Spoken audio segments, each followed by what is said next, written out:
Masechet Baba Mesia Daf Samech Gimel. We're dealing with the second half of the Mishnah, which brought this complex case of tarbit, where a buyer buys a future purchase for wheat when the current market price is 25 dinar for a kor, and then it goes up in price later on at 30 dinar for a kor. Now, at that point, certainly he can collect his wheat. That would be perfectly legitimate, according to everybody. However, at that point, he says, listen, I want my wheat, not because I want the wheat, but I want to buy wine. And so the seller says, oh, you know what? Why don't we convert that wheat into the current price of wine, which is 30, and convert it into a wine, and then I will give you wine. However, he doesn't have wine, and so if he doesn't have wine, then it's not permitted. If he does have wine, then that is permitted. Okay, so the Gemara on this Mishnah asked a question. Wait, even if he doesn't have wine, why should that be a problem? After all, we said that if the market price currently, if there is a current market price that's a fixed value, so he could just as well go and buy wine. So what is the problem? All right, that was the question. We saw two interpretations, one by Rabbah and another by Abaye. But that of Abaye, although the story, his case fit the law, but it didn't fit the wording of the Mishnah. And therefore, Rava is going to present a third interpretation of this case. Ela amar Rava, ki shachib na Rabbi Oshaya nefak levati. Rava says, when I die, Rabbi Oshaya, who was Rava is a fourth generation, Rabbi Oshaya was a first generation Amora, who was known to compose collections of baraitot. And so he says, when I die, Rabbi Oshaya will come out to greet me, because I am explaining the Mishnah according to his version of a baraita. And so Rabbi Oshaya will certainly be so happy that I'm using his baraita to explain a Mishnah. תתן רבי אושיה, הרי שהיה נושה בחברו מנה, והלך ועמד על גורנו, ואמר תן לי מעותי שאני רוצה לקח מהן חיטין, ואמר לו חיטין יש לי שאני נותן לך, סבע שען עלי כשער של עכשיו. הגיע הזמן חיטין למכור, אמר לו תן לי חיטין שאני רוצה למוכרן, ולקח בן יין. אמר לו, יש לי יין שאני נותן לך, סבע שערן עלי כשער של עכשיו. So here's the first half of the story. Someone owes to someone else 100 dinar. Okay, so now the lender, he wants to collect his money. So he goes to the threshing floor of the borrower and says, hey, it's time to pay up, right? Please pay me the 100 dinar that you owe me because I need to go buy wheat. I need some wheat. Now, it happens to be he's at a threshing floor, and this borrower has lots of wheat. Right? He is a farmer, and he says, "Listen, I have wheat, so I will give that to you in payment for your loan. Right? Go out and let's see what the market price is, and whatever the market price is now for 100 dinar. Let's say it's 1 kor, and then I will have that here. I'll store it for you, and I'll pay it out over the next months." Okay, so then sometime later, the lender comes and says, okay, it's time for me to collect my wheat. I want to buy wheat. Give me the wheat that you owe me because I want to go and buy wine. So this guy, the borrower, says, oh, I happen to have some wine also. This guy's got everything. And you know what? We'll just convert the loan. Instead of owing you wheat, I will owe you wine at the current price. And so they go see what the market rate is. הגיע הזמן יין למכור, אמר לו, תן לי יני שאני רוצה למוכרו ולקח בו שמן. אמר לו, שמן יש לי שאני נותן לך, סבע שאו עלי כשער של עכשיו. כולם, אם יש לו מותר, אם אין לו אסור. So time came to sell wine, and so the lender says, I would like to collect my wine now so I can go buy oil because I want oil. Maybe the price is going up on that, or maybe the price is low now and he wants to buy it, or he needs oil. It doesn't matter why. And so the borrower says, listen, I have oil, so why don't we convert the value of the wine into a value of oil, and then you can take the oil whenever you want. So in all these cases, as long as the borrower has that item in stock, he has the wheat, he has the wine, he has the oil, then it's permitted. But if he doesn't have it, then it's prohibited. So you see that this is the same as our Mishnah. If he has it, yes. If he doesn't have it, good. Now, the only problem in our Mishnah is umay lakach behalva'ato, that the Mishnah starts off as with the case of tarbit. Here it says he bought. So this is a case where it's a sale originally.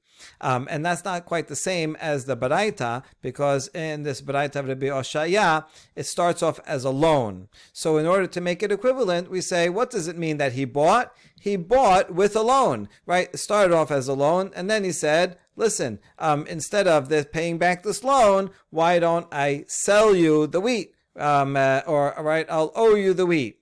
But so we're taking our Mishnah here, and we're saying this is not a case of a sale. It's actually a case that originated as a loan, and therefore it's equivalent. Good. Amar Rava, Shema mina midirbi oshaya telat. Shema mina de ma'amidin milve al gabe perot. Velo amrinan de lo ki isaro habahu leyadohu. Ushma mina hu de yesh lo. Ushma mina ita lidirbi yanai. Rava says, okay, now I understand this Mishnah is the same as a Braita of Rabbi Oshaya.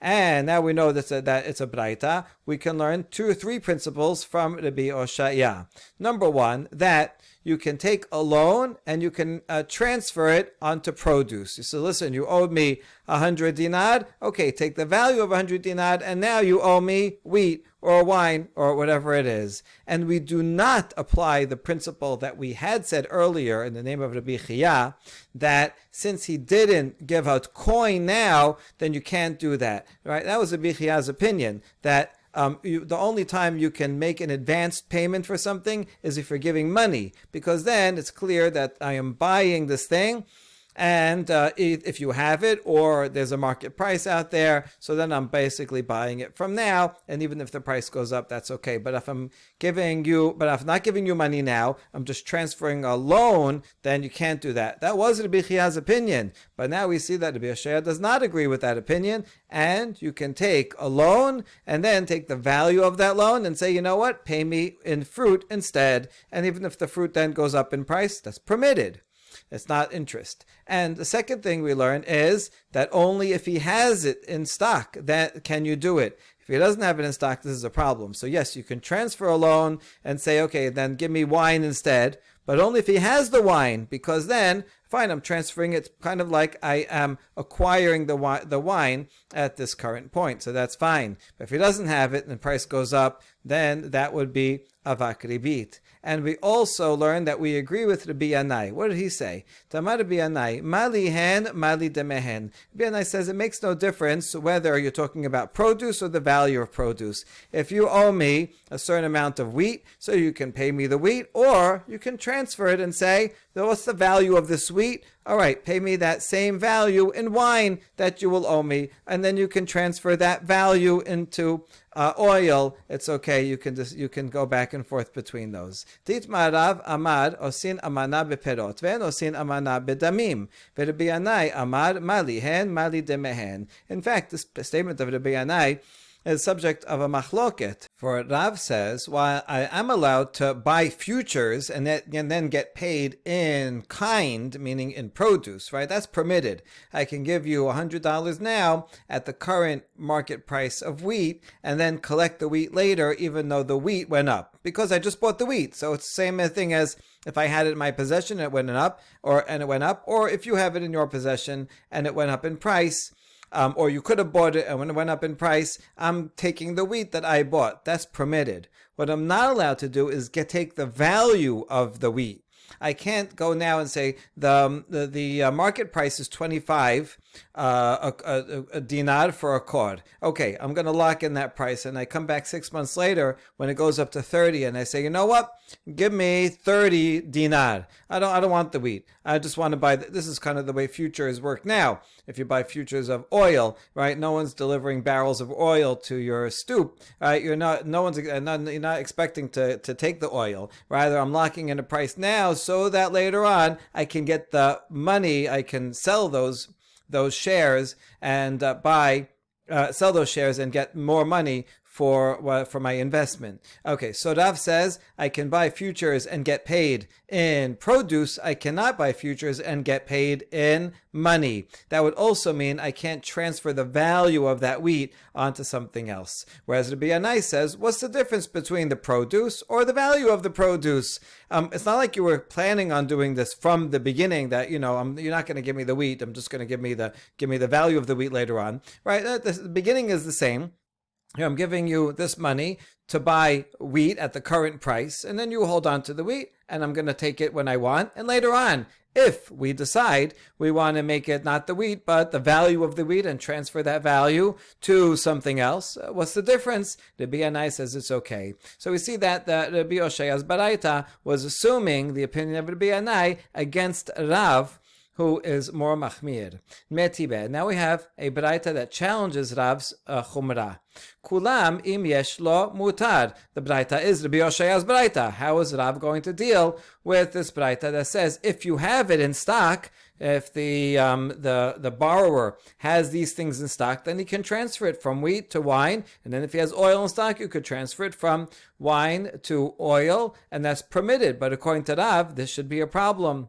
So we're going to see a couple of answers. Number one, Amarav huna Amarav Beshem Mashach. We're talking about a case where the lender went each time and actually did a kinyan and pulled on the thing that he is transferring. So he originally got the wheat, futures of wheat. So now when the time comes, he's actually going to show up, take the wheat. Okay, now he takes the wheat, and then he can say, listen, that deal is over. Now, new deal. I'm giving you this wheat. I want the value of this wheat in wine. Good. And then a few months later, he comes back and says, listen, I want my wine because I'm going to sell it to buy oil. The other guy says, listen, I have oil. Okay, you can't just transfer it by itself. That would be a problem according to Rav. That would be being paid and in the value. That's not allowed.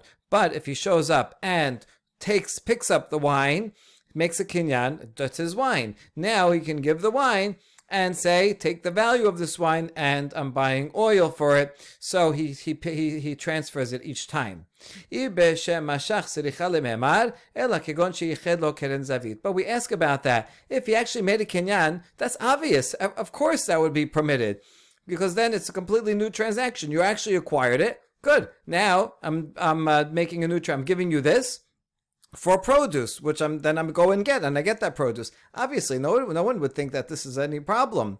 So rather, we mean, no, what Rav meant, not that you really did a full kinyan, that you actually picked it up or pulled it, but rather that the guy storing it just designated a corner. He says, listen, right, well, you want wheat, now you want to transfer the value of the wheat to the wine. Listen, you know what? I have a special place. I'm going to put your wine in this corner here, so that even though physically you didn't take it, it's not technically yours fully, legally, but because he designated a spot, it says this particular wine is yours, so you know what? It's as if it's as if I took it. And then when I come back and I say, you know what, transfer that wine into oil, it's like it's my wine that I'm giving back to you. I say, you know what, now transfer it. So that's, Rav would agree that as long as you designate a place, that's good enough to make it not look. Remember, all these things are D'Rabbanan, because it's not an actual pre-designated loan with interest. These are all D'Rabbanan, and the problem is that it looks like it will bleed into interest, but if you're designating a spot, even if you're not actually pulling it, it's sufficiently not like a full interest case, and therefore even Rav would agree that that is permitted. Ushmuel Amad, a second explanation of Rav and how to reconcile him with the Baraita. Shmuel Amar Hamane Rabbi Yehuda Amar Sad Echad V'Ribit Mutar. He would say that that Baraita of Rabbi Oshaya that's lenient is actually only the opinion of Rabbi Yehuda against the majority. What did Rabbi Yehuda say? So he said something very important. If there's Sad Echad, he means uncertain interest. It's not for sure that this deal will lead to interest. Maybe the price won't go up. Maybe he's not going to transfer it to something else. And so he says in general that if it's possible, if it's not certain that there will be an interest payment, then it's permitted. And that's why in this Baraita, I'm transferring from one thing to the other. Who says it's even going to go up in price? Who says I'm going to decide to transfer it from one thing to the other, and therefore is permitted. But this is only opinion of Rabbi Yehuda. The majority of sages are against Rabbi Yehuda, and therefore Rav can follow the majority. He doesn't have to answer to this baraita. Now, how do we know what Rabbi Yehuda said? Tanya. בזמן שהמוכר אוכל פירות מותר, לוקח אוכל פירות אסור. רבי יהודה אומר, אף בזמן שהלוקח אוכל פירות מותר. Let's say somebody owes someone else 100 dinar. And now the borrower wants to give a guarantee to the lender. He has a field, let's say it's a vineyard. He has a vineyard and he gives it to the lender. And the idea is, listen, the borrower says, if I pay you back within, let's say, a year, then I'll take back my vineyard. If I don't pay you back in that time, then you keep the vineyard. Good. So everybody's happy. Now, in the meantime, during that 12 months, who has a right to consume the produce? Well, let's see. It depends what they decide. If it's the seller, that's the borrower, who's also the borrower, if he continues to take the grapes from his own vineyard, that's permitted, right? Because he's enjoying it. So there's the lender is not getting anything extra. There's no interest. However, if the buyer, that's the lender, if he now takes the grapes in the meantime and then he gets paid back, so now that's interest because he's getting paid back the full amount of the 100 and he also got all the grapes in between, the vineyard goes back to the borrower, that would be prohibited. That is the opinion of Tanakama. Rabbi Yehuda says, no, even if the buyer, that's the lender, eats the produce, that's permitted. That's okay. Why? Because it's only one side, meaning it's uncertain. It's uncertain that he will have any grapes. He doesn't have to have the grapes. Maybe they won't have grown. Maybe he doesn't like the grapes. He doesn't take them. And furthermore, it's possible that the loan won't get paid. And if it doesn't get paid and the lender keeps the vineyard, then that's okay. He's keeping the vineyard and then he had a right to take all the grapes in between.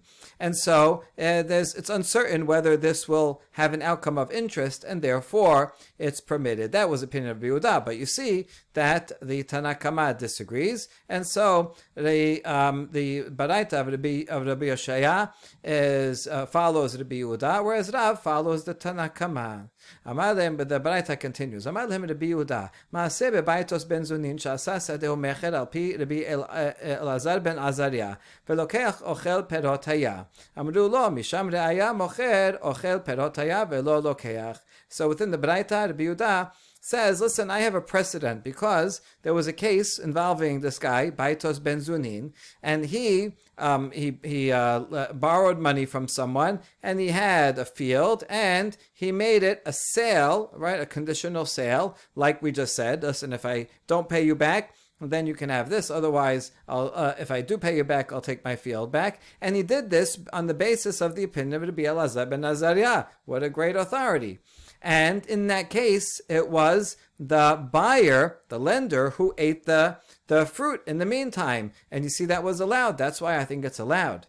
When he said that as a precedent, the other sages told him, is that your proof that you got the case wrong? Right? In that case, actually, it was the seller who got the fruit in between, and not the buyer, right? It was the borrower, so there was no interest. So actually, your case is not a proof. All right, they had different memories of what that case was. Now, that's the end of the Braita. Now we're just going to give a couple explanations about Rabbi Yehuda, right? If in fact this is what the machloket is about. My benaihu, mar Abaye dechad beribit ika benaihu. So Abaye says what they're arguing is what we just said. If it's uncertain that there even will be interest, is it permitted? Rabbi Yehuda says it is permitted. If it's uncertain, Tanakama says not.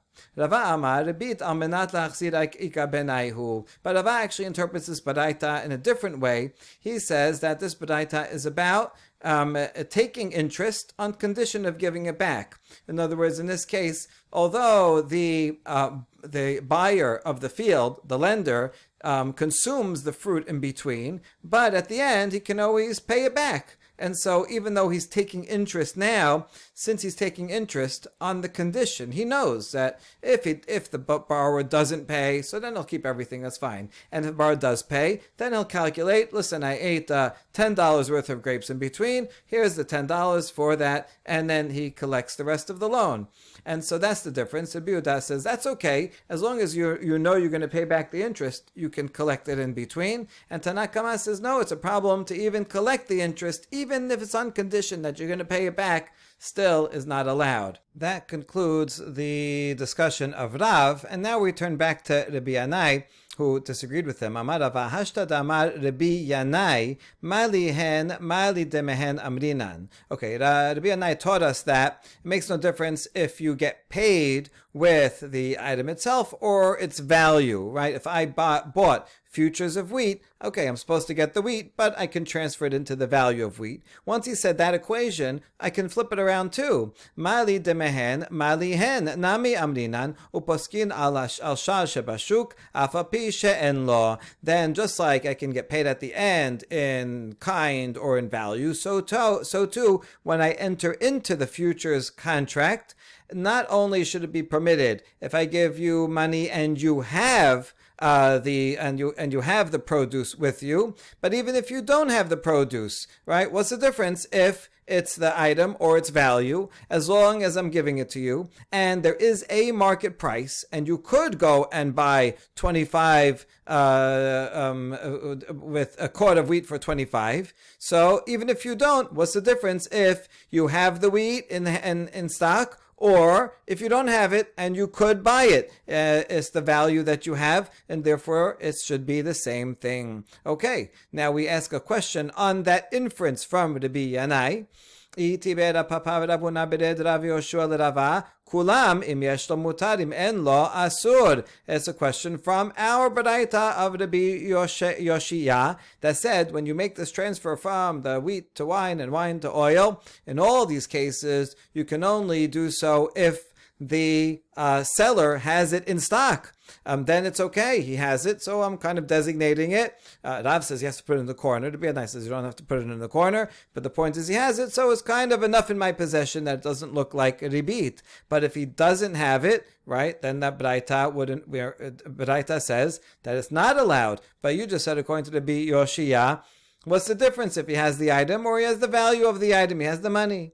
Amar lehu hatam halva'a hacha zibine. So that was the question was from Rapapata to Rava, and Rava answers. In that Braita, we're talking about a loan. That's different from a sale. A loan looks more like a problem of interest than a sale. So the Braita was talking about, remember, it started off as a loan. He lent the other guy 100 dinar, and then he transferred the loan into wheat, and then the wheat into wine.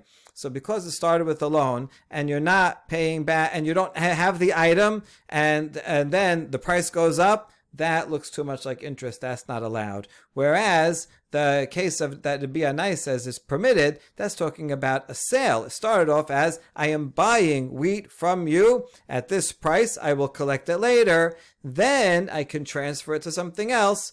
And then it's permitted, not the transfer, then it's permitted to do so, even if you don't have it, because I'm giving you the money. So I'm giving you the money, that looks like a sale. And then you will give me the wheat, even if you don't have the wheat, as long as there's a market price, that's permitted. It's good. So we see that there is, in fact, a very important difference between something that starts off as a loan or something that starts off as a sale.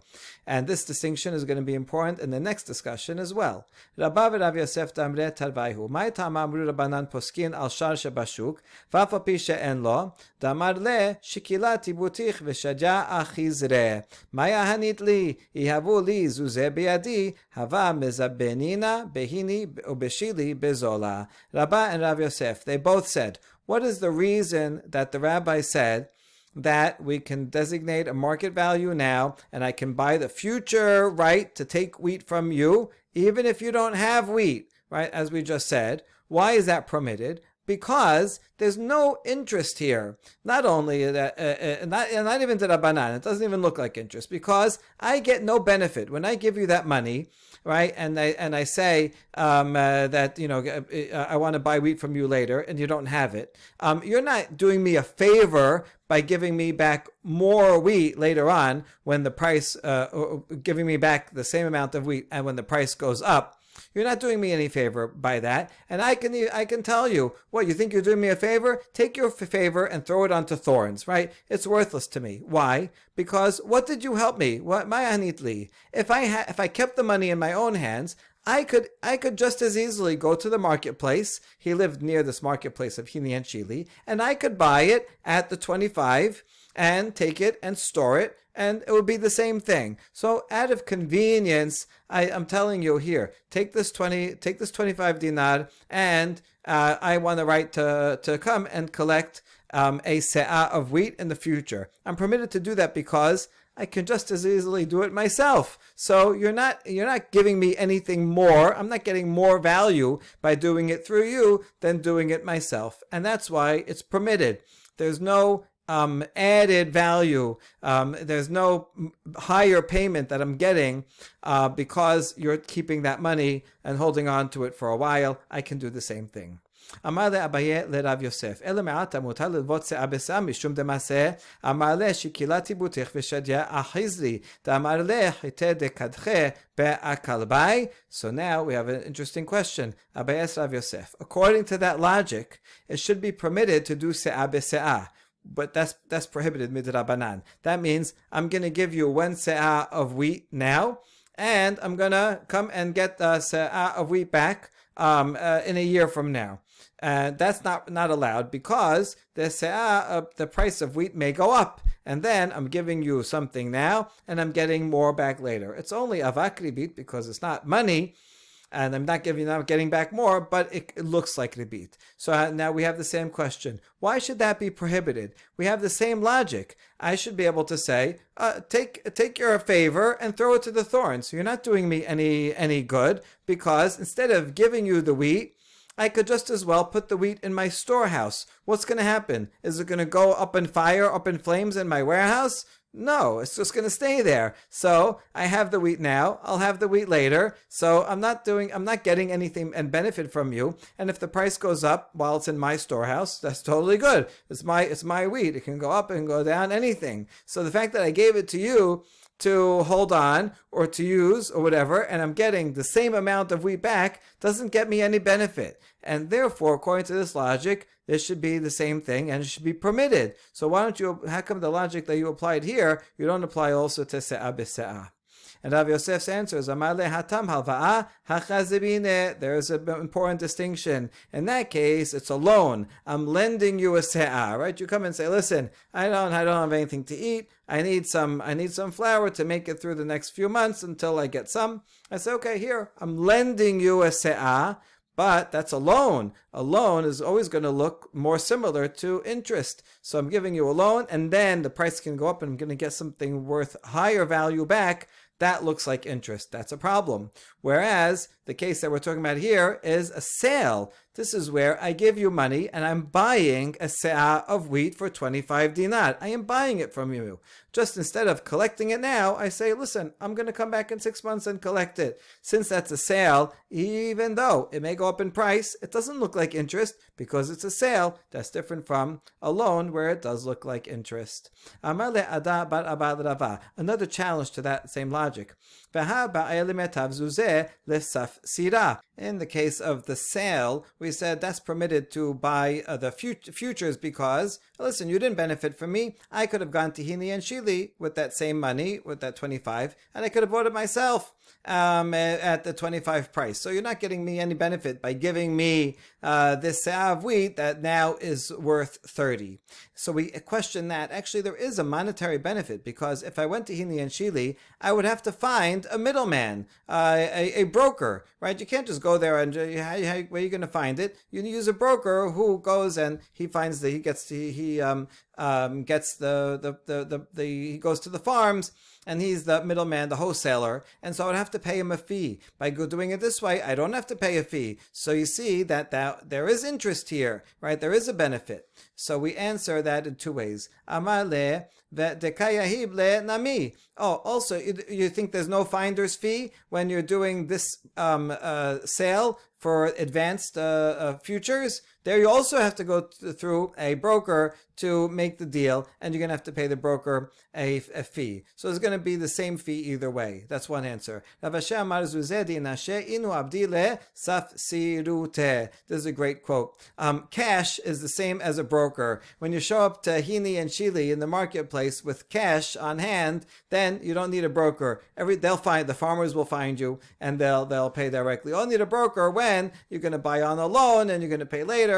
And that actually, so you only need the broker when you're doing the complicated case. So there wouldn't have been a fee in any case, and therefore the buyer here is not getting any monetary benefit by buying in advance.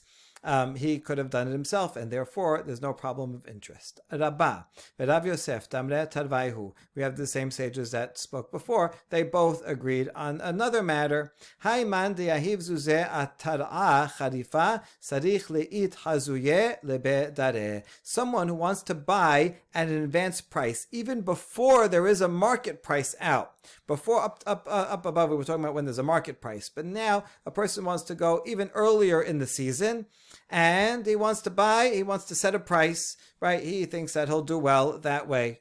Okay, if you want to do that, then the buyer should show up at the granary and be there in person to seal the deal. Now we ask, lemai, what purpose is that? Is it to make a kinyan? But he's not making a kinyan. Just showing up there and saying hello doesn't make a kinyan. He's not picking it up. He's not taking it with him. So there's no kinyan. It means it's too early. It's not ready to take. That's the whole point. Is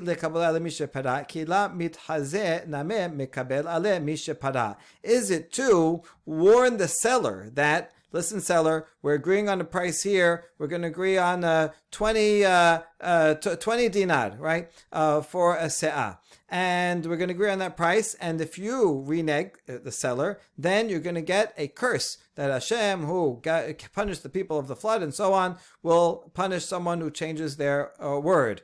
We saw that the Misha Pera applies to someone who pays money and didn't yet make a kinyan, and then changes their mind, or receives money and changes their mind, is subject to a misha para. Is it for that reason that you want to make sure that he doesn't change his mind and he gets a curse? Well, then he doesn't have to be there in person, even with that not being there in person. This is a general rule. Anyone who makes a deal with money, once you accept the money, you have to go through with the rest of the deal and provide the goods. So what need is there to show up in person? The answer is Lo'olam kabule ale mishipara. Uman de'ahib zuzeh atara charifa lebe tere telata yahib. Im itchaze le samcha date. Ve'ila amar le amina de'ashkacht pered ve'shapire mididi ve'shakalt. So the reason why you need to show up is, in fact, to warn him that Hashem will curse anyone who goes back on his deal. And why is it necessary to do that in person? Because these types of buyers who buy way in advance,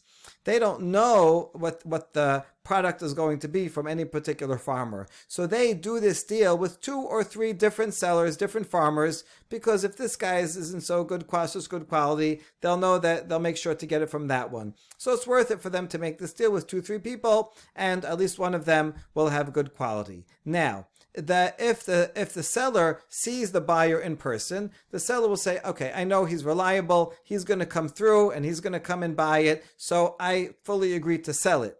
And therefore, he knows that he will get a misha pera if he changes his mind. However, if the buyer doesn't show up and doesn't make the deal in person, then the seller figures, you know what? I bet that the buyer went and he found some other farmer, and he's probably not even going to get it from me. So he doesn't fully invest in the decision to actually make the sale, and so therefore, since he's not fully invested, he didn't fully agree. So then he won't get a misha pera for changing his mind, and therefore that's why you should show up just to make sure that the seller knows this is a serious deal and he can't renege.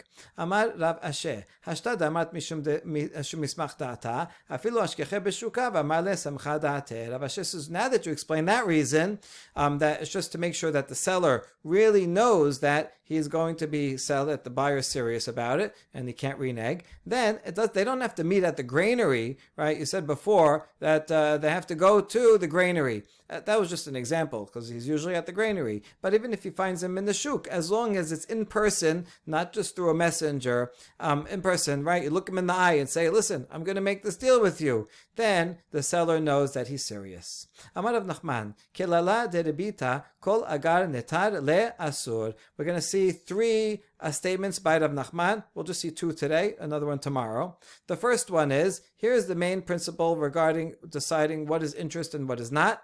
Any time that you get more payment for waiting to get paid, that's called interest. That's the basic definition of interest, right? That, if you pay me in a month, 6 months, so then you get more money for having to wait to get paid, that's interest. V'amar Rav Nachman, Hayman de yahiv zuzeh lekira'a, v'ka'az le arba arba.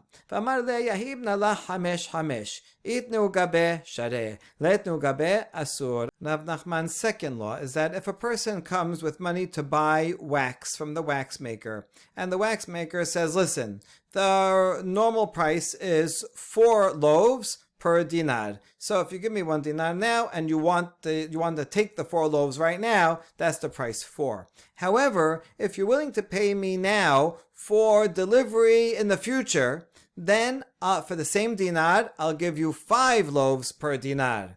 Right? I have limited supply now. I'll give you 4, but if I can deliver it next week, then I'll give you 5. So this means that for the price, for the benefit of waiting to get your goods, you're getting more. So is this interest? It's not technically interest because it's not money, it's goods. On the other hand, you are getting more. It's a sale, not a loan, but it certainly looks like it's interest. So it depends. If he has loaves, then it's permitted. But if he doesn't have enough loaves, then it's forbidden. If he has them, that's okay because, listen, we can set any price. We can decide that I can give you a discount, I can give you a sale. You know what, for you, I like you, I'm going to give you 5. We can do that. And then if I have the loaves, then it's basically like you're buying it now.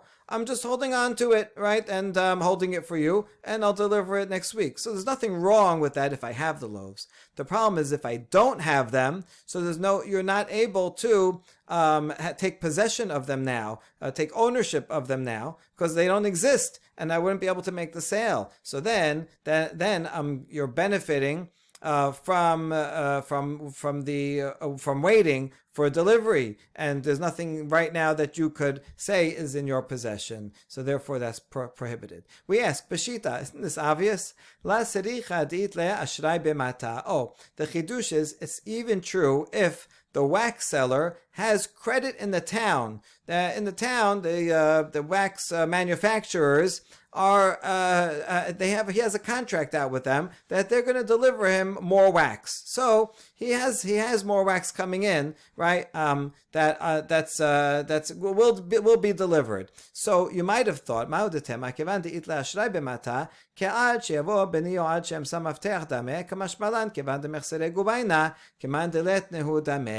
might have thought that since he has a credit for wax in the town and these wax manufacturers, he can go and pick it up. So you might say that it's like he has it already. And that would be similar to a case where if a person, what do you call yesh law? When we said before, you have to have the wheat on hand. Doesn't mean you have to have it physically with you. Even if he says, listen, my son has it, he's on his way. That's okay. Or it's in my barn, but I don't have the key. I have to find the key. That's also okay because he owns it. He has it in his possession. He doesn't have to have it right here and now to deliver it.